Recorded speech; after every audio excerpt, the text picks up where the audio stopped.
Welcome, it's Robyn Levin bringing you real stories with real people. And today I have the pleasure of speaking with Hedda-Matza-Haughton. She is a humor, communication, and laughing expert with a master's in social work. How about that? So you're in for a treat.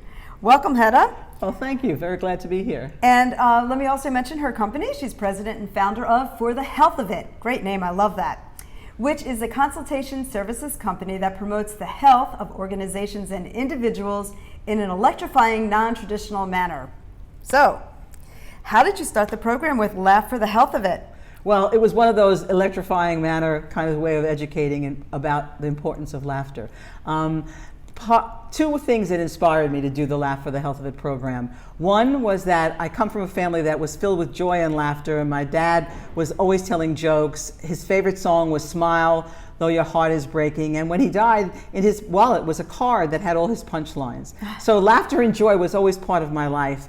And second is that my brother and my mom both had breast cancer, and then I got breast cancer. And so when I got the diagnosis, I wasn't laughing. No. For sure I wasn't laughing. But once I had to start going through the treatment and understanding the diagnosis, I realized that there's an important piece that has to be, how are you going to spend your life after cancer or during even the treatment? And I said, I want to be able to provide people a way to do it that can bring them joy and passion and fun and figure out what really brings you joy. So Laugh for the Health of It, I created because there are health benefits of laughter. You can reduce pain by excreting endorphins. You can also, your heart rate can go up and down when you're laughing. You can laugh till you cry, and that will wash your eyes out. And also, it increases oxygen into your brain at a certain area that creates creativity.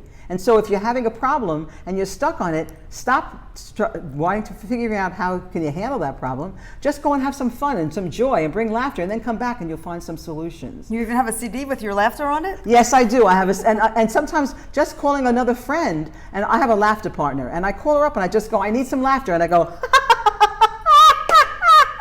and one of my CDs in my Laughter Juicy Joy box has a CD part where it's just laughter, because sometimes you just need to hear somebody laugh. It's contagious.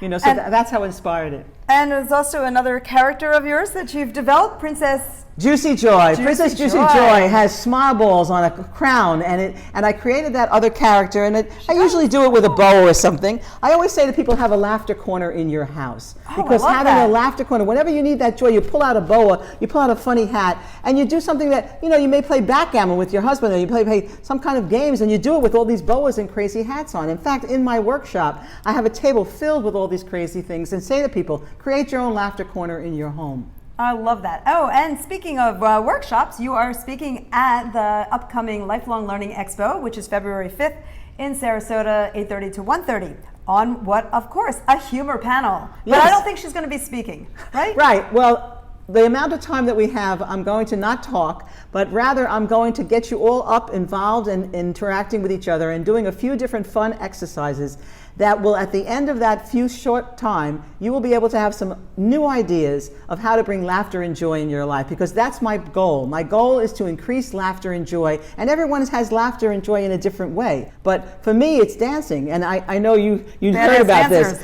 I formed only recently, because I said I have to do this stuff myself too. I formed a group called Badass Women Dancing, and we get together at somebody's home and we just dance for a few hours, and then we meet again another month, another 2 months, and do it again.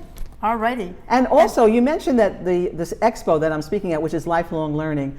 Lifelong learning to me is a really important component of our community here at Sarasota. There are so many opportunities, and having to be able to present it is really important to me, because as you know, I recently, as part of my finding my joy and my joy spot, I call it my joy spot, I wrote a play and I performed the play, and it's called Inner Voices, Sex, Intimacy, and Aging. And I presented it at many lifelong learnings, and soon to be in one of the theaters, community theaters here in Sarasota. So you can find joy and passion, and you can try new experiences, and your life gets more enriched by it, and you'll be less stressed, and you'll be more comfortable in your own body. Wow. Well, we need more Heddas out there, so come out and join us. I hope to see you there. Thanks so much for sharing the information. My pleasure, my pleasure. Laugh for the health of it. Alrighty. Bye for now. Bye-bye.